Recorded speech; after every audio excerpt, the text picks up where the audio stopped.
ఈ శ్లోకం తప్పులు చదవకుండా ధారణ చేసి అమ్మవారి పాదం మీద కొద్దిగా కుంకం వేసి ఈ శ్లోకం చదివి నమస్కారం చేస్తే భర్త దీర్ఘాయుష్మంతుడై చక్కగా పుత్రపౌత్రాదులను చూసి 3 తరాలు చూసి ఆయన ఒడిలో తలపెట్టుకుని తన శరీరం విడిచిపెట్టగలిగిన భాగ్యాన్ని పొందుతుంది. పసుపు కుంకాలతో 10 కాలం ఉంటుందంటారు.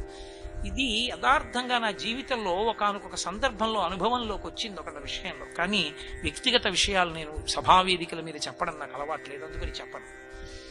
అంత గొప్ప శ్లోకం. అందులో శంకరులు అంటారు,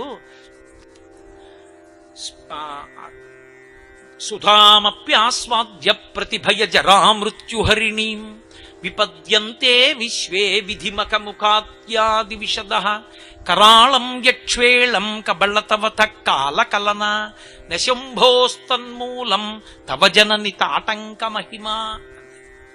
తాటంక